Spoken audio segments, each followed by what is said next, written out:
తిరుమల తిరుపతి దేవస్థానాల సంయుక్త కార్యనిర్వహణాధికారి శ్రీ పి వెంకటరామరెడ్డి గారు ఐఏఎస్ వీరిని ముఖ్య అతిథిగా వేదికకు రావాల్సిందిగా కోరుచున్నాం.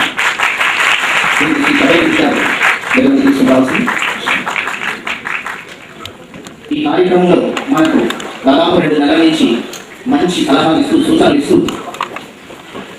కార్యక్రమం దిగ్విజయం జరగడానికి సహకరిస్తున్నటువంటి మరియు న్యాయ నిర్ణేతగా వ్యవహరిస్తున్నటువంటి పూజ్యులు శ్రీ మల్లాది సూరిబాబు గారు, శ్రీ కుమారుడు శేషాద్రి గారు, కుమారి కుమార్ గారు మరియు చేసినటువంటి శ్రీ శాస్త్రి గారు ఈ నలుగురిని కూడా వేదికలకు రావాల్సిందిగా ఆశీర్వదించవలసిందిగా కోరుతున్నాం.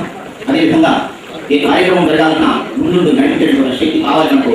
అటువంటి శక్తి శ్రీ బ్రహ్మచార పరిషత్ స్పెషల్ ఆఫీసర్ అయినటువంటి శ్రీ రఘునాథ్ గారు మరియు ఈ కార్యక్రమాలన్నింటి కూడా తోడి నుంచి చేస్తున్నటువంటి మన కళాశాల ప్రిన్సిపల్ శ్రీమతి చల్లా ప్రభావతి గారు వారిని వేదికలకు రావాల్సిందిగా కోరుతున్నాం.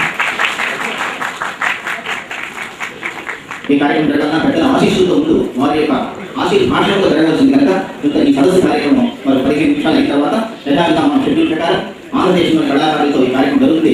ఈ కార్యక్రమం యొక్క ఉద్దేశం వాక్యకారుల యొక్క కృతులను పర్యవేక్షించడం, మనం సంరక్షించుకోవడం, తరతరాలకు ఈ కార్యక్రమాలు నిరంతరం సాగుతూ యువతను ఉత్తేజపరచడం. ఒక విద్యార్థిని మనం చక్కగా కళాకారుగా విద్వాసం రూపొందిస్తే ఈ భారతదేశంలో ఒక గురుకులాన్ని రూపొందించినట్టుగా మనం భావించాలి.